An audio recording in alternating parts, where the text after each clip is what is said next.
तो आज का अपना टॉपिक है रिकॉर्ड एंड रिपोर्ट्स। सबसे पहले अपन देखते हैं रिकॉर्ड्स क्या होते हैं।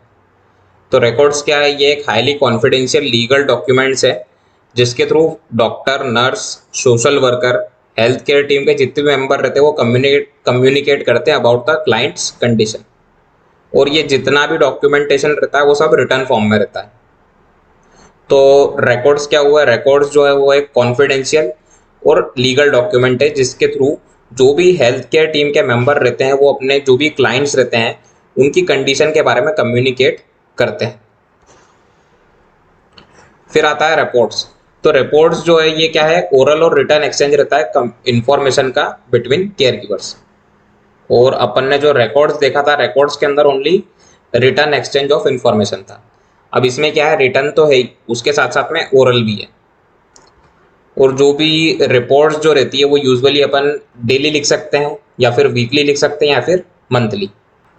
इसके पर्पस, तो जो भी अपन रिकॉर्ड्स और रिपोर्ट्स जो करते हैं उसके पर्पस क्या रहता है, सबसे पहला रहता है कम्युनिकेशन। अपन ने सबसे पहले यही देखा कि जो भी हेल्थ केयर टीम के मेंबर्स हैं उनके बीच में एक कम्युनिकेशन का मेथड है जिसके थ्रू वो अपने क्लाइंट्स की जो भी कंडीशन रहते हैं उसके बारे में प्रॉपर नॉलेज या फिर एक डिटेल नॉलेज जो है वो ले सकते हैं कि उनकी क्लाइंट की कंडीशन क्या है। एजुकेशन, मतलब जो भी क्या बोलते हैं क्लाइंट है उसकी कंडीशन के बारे में अगर अपने को एक प्रॉपर अगर अच्छे से पता रहेगा तो अपन जो भी क्लाइंट है उसको भी अच्छे से समझा पाएंगे। जो भी उनके फैमिलीज हैं उनको भी बता पाएंगे कि क्या क्या चीज़ें आपको किस किस चीज़ें के बारे में प्रिकॉशंस लेने हैं और कौन कौन सी चीज़ें आपको करनी है। तो एक तरह से अपन हेल्थ एजुकेशन के लिए भी क्या बोलते हैं रिकॉर्ड्स एंड रिपोर्ट्स जो रहते हैं उसका यूज़ कर सकते हैं। फिर जो भी पेशेंट रहते हैं उसके असेसमेंट में भी अपने को हेल्प करते हैं, जो भी रिकॉर्ड्स रहते हैं, रिपोर्ट्स रहती है वो सब। Documentation of continuity and justification of case, मतलब जब से पेशेंट जो है वो एडमिट होता है वहाँ से लेकर जब तक वो डिस्चार्ज नहीं होता तब तक अपने पास पूरा एक डॉक्यूमेंटेशन जो है वो उसका रहता है जो कि उसके जो भी ट्रीटमेंट चलता है उसकी कंटिन्यूटी को बताता है कि फर्स्ट डे अपन ने ये केयर दी, सेकेंड डे अपन ने ये केयर दी, डॉक्टर ने ये ट्रीटमेंट प्लान करा। मतलब ये एक कंटिन्यू वे में एक डॉक्यूमेंटेशन चलते रहता है फ्रॉम एडमिशन टू डिस्चार्ज। और ये जो भी केस रहता है उसके लिए एक जस्टिफिकेशन का भी अपने पास सोर्स रहता है। अपन किसी को भी बता सकते हैं कि मतलब ये हमने स्टार्टिंग से लेके एंड तक ये सारी चीज़ें जो है वो पेशेंट को करी थी। फिर जो भी अपन रिसर्च जो भी रहती है उसके अंदर भी अपन इसका यूज़ कर सकते हैं। प्रोफेशन जो है उससे रिलेटेड अगर कोई भी प्रॉब्लम आ रही है तो उसको भी अपन रिकॉर्ड और रिपोर्ट्स की हेल्प से सॉल्व कर सकते हैं। फिर ऑडिटिंग, तो ऑडिटिंग का मेन मतलब ये रहता है कि जो भी अपन केयर दे रहे हैं उसका स्टैंडर्ड्स कैसे इंप्रूव कर सकते हैं। तो जो भी अपन केयर देते हैं उसका अपने पास रिकॉर्ड और रिपोर्ट जो है वो रहता है, तो उससे अपन फाइंड आउट कर सकते हैं कि पर्टिकुलर अपने को किस जगह प्रॉब्लम आ रही है और वो प्रॉब्लम को सॉल्व करके अपन जो भी अपनी केयर है उसका जो भी मेथड है या फिर जो भी प्रोसीजर है उसको इम्प्रूव कर सकते हैं। तो ऑडिटिंग में मेनली यही रहता है कि किस तरह से अपन अपनी जो भी केयर है उसका स्टैंडर्ड इम्प्रूव कर सकते हैं। फिर इसके बाद में आता है अपना लीगल डॉक्यूमेंटेशन। तो लीगल डॉक्यूमेंटेशन क्या रहता है कि जब से पेशेंट एडमिट हुआ तब से लेकर डिस्चार्ज जब तक होता है पेशेंट तब तक अपन जो भी केयर देते हैं उसका अपने पास एक रिकॉर्ड रहता है।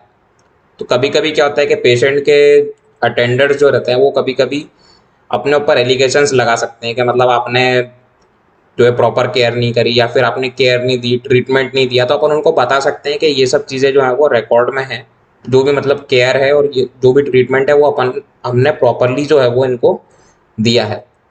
तो एक अपने लिए लीगल डॉक्यूमेंटेशन की तरह काम करता है और एक लीगल क्या बोलते हैं अपने को सेफ्टी प्रोवाइड कराता है। फिर आता है इंडिविजुअल केस स्टडी। जब से पेशेंट एडमिट हुआ है वहाँ से लेकर के डिस्चार्ज तक का पूरा रिकॉर्ड अपने पास रहता है। तो जो भी एक डिसीज़ रहती है उसके बारे में अपन एक डेप्थ नॉलेज जो है वो ले सकते हैं। इसीलिए अपन बोलते हैं कि जो भी अपने रिकॉर्ड्स और रिपोर्ट्स जो रहते हैं वो अपने को एक इंडिविजुअल की एक अच्छी डिटेल्ड केस स्टडी जो है वो बता सकते हैं। तो ये सब रहते हैं अपने पर्पस। इसके बाद में आता है principle of record and report.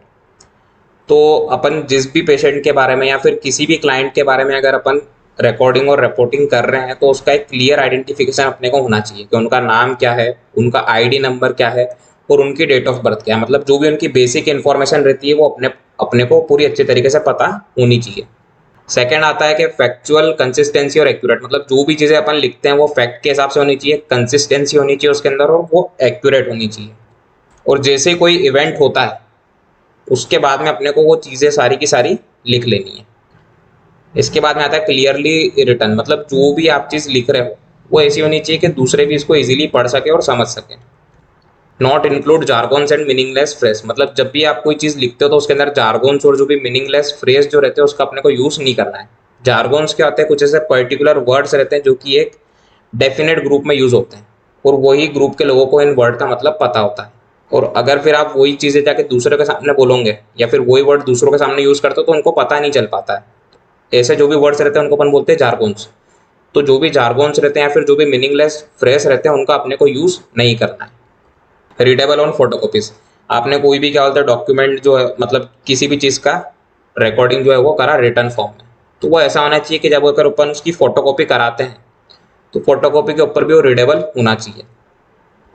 अब अगर अपन कोई भी रिकॉर्ड और रिपोर्ट जो कभी भी रिकॉर्डिंग और रिपोर्टिंग करते हैं तो नीचे अपनी साइन करते हैं, उस दिन की डेट डालते हैं और फिर अपना जो भी डेजिग्नेशन या फिर जो भी रजिस्ट्रेशन नंबर रहता है वो अपन उसके नीचे लिखते हैं। तो इसी को बोलते हैं design with signature. Preferably note use abbreviation, मतलब सबसे पहला तो ये है कि अपने को एब्रीवेशंस का यूज नहीं करना है, और अगर अपन कहीं पे भी अगर एब्रीवेशंस का यूज करते हैं तो उसके बारे में अपने को एक प्रॉपर एक्सप्लेनेशन जो है वो देना है। तो ये होते हैं कुछ प्रिंसिपल्स। इसके बाद में आता है characteristic of records and reports. अब कैरेक्टरिस्टिक में सबसे पहला आता है कंप्लीट, मतलब आप अगर कोई भी रिटर्न डॉक्यूमेंटेशन अगर कर रहे हैं तो वो कंप्लीट होना चाहिए। सेकंड आता है ऑर्गेनाइज, मतलब स्टार्टिंग से लेकर एंड तक वो प्रॉपर ऑर्गेनाइज मैनर में होना चाहिए, मतलब जो चीज़ पहले हुई है उनको पहले लिखना है और जो चीज़ बाद में उनको बाद में लिखना है। ऐसा नहीं कि जो बाद में होता उसको पहले लिख दिया और पहले हुआ उसको बाद में लिख दिया। एक ऑर्गेनाइज वे में लिखना है फ्रॉम स्टार्टिंग टू एंड। जो भी अपने पास रिटर्न डॉक्यूमेंट्स रहते हैं वो एकदम कॉन्फिडेंशियल होने चाहिए, मतलब अपने को किसी भी दूसरे लोगों को नहीं बताना। जो भी हेल्थ केयर टीम है, जो भी फैमिली मेंबर्स हैं उनको अपन बता सकते हैं, बाकी दूसरे पेशेंट को या दूसरे अटेंडर्स को अपने को ये सब चीज़ें नहीं बतानी, ये कॉन्फिडेंशियल रहता है। इसके बाद में आता है ब्रीफ, जो भी आप रिटर्न में लिख रहे हैं, जो भी आप रिकॉर्डिंग और रिपोर्टिंग करते हैं वो ब्रीफ होनी चाहिए, क्योंकि आजकल किसी के पास इतना टाइम नहीं है कि आपके एक एक पेज के रिकॉर्ड्स और रिपोर्ट जो है पढ़े।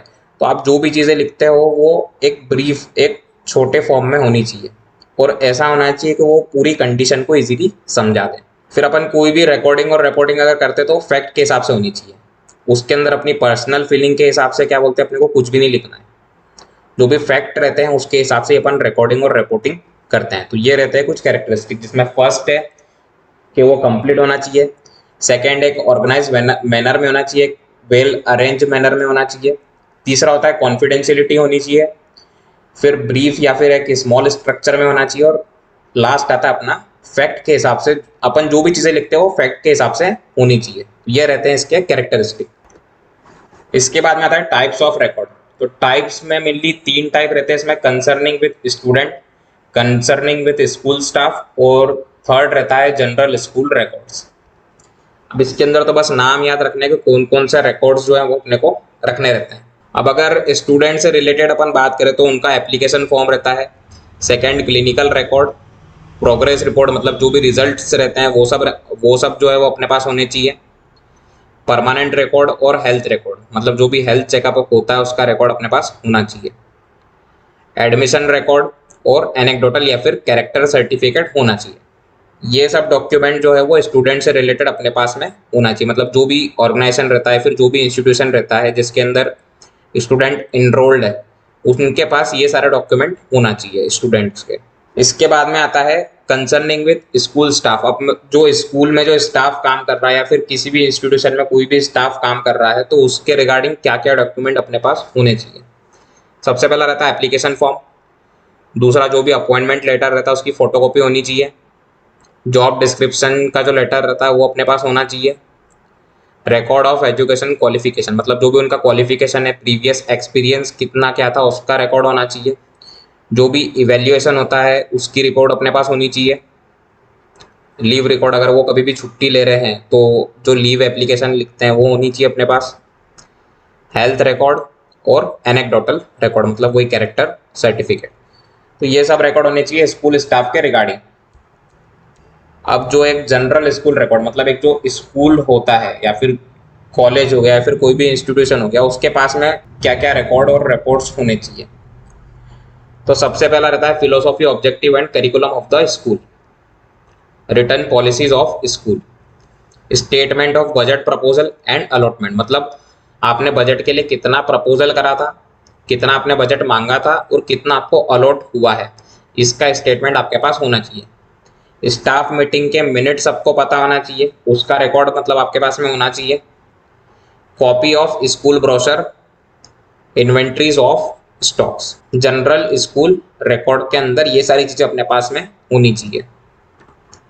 अब जो भी अपन रिकॉर्ड और रिपोर्ट इतनी देर से बात कर रहे हैं, इसका यूज और वैल्यू क्या होता है, तो इसका यूज एंड वैल्यू जो है वो मेनली नर्स के लिए होता है, फैमिली और इंडिविजुअल के लिए होता है, डॉक्टर्स के लिए रहता है, और जो भी ऑर्गेनाइजेशन है और जो कम्युनिटी है उनके लिए इसकी यूज और वैल्यू होते हैं। तो सबसे अपन पहले देख लेते हैं कि जो नर्सेज रहती है उसके लिए क्या वैल्यू और यूजेस रहते हैं रिकॉर्ड और रिपोर्ट्स के। तो ये एक बेसिक फैक्ट्स है फॉर सर्विसेज, मतलब जो भी अपन रिकॉर्डिंग और रिपोर्टिंग करते हैं एक बेसिक फैक्ट्स रहते हैं जिसके थ्रू अपन आगे की सर्विसेज जो है वो प्रोवाइड कराते हैं। Health condition of patient and family, मतलब जो भी पेशेंट है उसकी अपने को एक हेल्थ कंडीशन के बारे में एक आइडिया लग जाता है। एनालाइजिंग द नीड्स, मतलब जो भी नीड्स रहती है किसी भी इंडिविजुअल की वो अपन पता लगा सकते हैं इसके through. Short and long term planning जो है वो अपन कर सकते हैं। Preventing duplication of service, evaluating the care, जो भी अपन केयर दे रहे हैं उसको अपन प्रॉपर एक अच्छे तरीके से इवेल्युएट कर सकते हैं। गाइडिंग द प्रोफेशनल ग्रोथ, मतलब जो भी अपन आप प्रोफेशन है उसकी कितनी क्या ग्रोथ हो रही है वो सब अपन गाइड कर सकते हैं इसके through. Just the quality and quantity of work done, मतलब जो भी अपन काम कर रहे हैं उसकी क्वालिटी क्या है, उसकी क्वांटिटी क्या है, ये अपन जज कर सकते हैं। फिर आता है फैमिली और इंडिविजुअल के लिए, तो जो भी फैमिली रहती है या फिर जो भी इंडिविजुअल रहता है उसको अपनी हेल्थ नीड्स के बारे में पता चल जाता है। और second as a teaching tool, मतलब जो भी फैमिली रहती है या फिर जो भी एक इंडिविजुअल जो अपना पेशेंट है उसको अपन हेल्थ एजुकेशन जो है वो दे सकते हैं, जो भी अपने पास रिकॉर्ड्स रहते हैं उसके रिगार्डिंग। डॉक्टर्स के लिए क्या है, तो जो भी डायग्नोसिस है, डायग्नोसिस को फ्रेम करने के लिए सबसे ज़्यादा इंपॉर्टेंट है। अब डायग्नोसिस हो गया उसके बाद में ट्रीटमेंट के लिए, और फिर जो भी अपन सर्विसेज प्रोवाइड कराते हैं उसके इवेल्युएशन के अंदर अपने को गाइड करता है, जो भी अपना रिकॉर्ड्स एंड रिपोर्ट्स रहता है वो। इसके बाद में यूज इन रिसर्च, मतलब जो भी अगर कहीं पे भी अगर कुछ रिसर्च करना हो तो अगर अपने पास पहले से अगर रिकॉर्ड्स एंड रिपोर्ट्स हैं तो अपन इजीली क्या बोलते हैं उनसे डाटा लेके रिसर्च जो है वो कंडक्ट कर सकते हैं। फिर अपना आता है फॉर ऑर्गेनाइजेशन एंड कम्युनिटी, अब जो ऑर्गेनाइजेशन है या फिर जो भी हॉस्पिटल है उसके लिए और कम्युनिटी के लिए क्या यूजफुल है। सबसे पहला आता है help to evaluate the service, मतलब जो भी सर्विसेज प्रोवाइड करा रहे हैं उसको सुपरवाइज करने में और उसको इवेल्युएट करने में अपने को हेल्प करता है। जो भी स्टाफ और स्टूडेंट्स हैं उनको गाइड करने में हेल्प करेगा। Assist the health condition and problem of village, मतलब जो भी हेल्थ कंडीशन है और जो भी प्रॉब्लम है किसी भी विलेज की उसको असिस्ट करने में अपने को हेल्प करता है। Help as a legal evidence, एक लीगल एविडेंस की तरह हेल्प करेगा।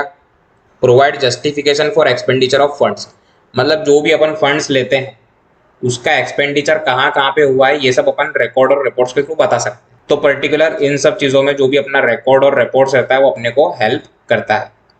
तो यहाँ पे अपना टॉपिक जो है ये होता है खत्म।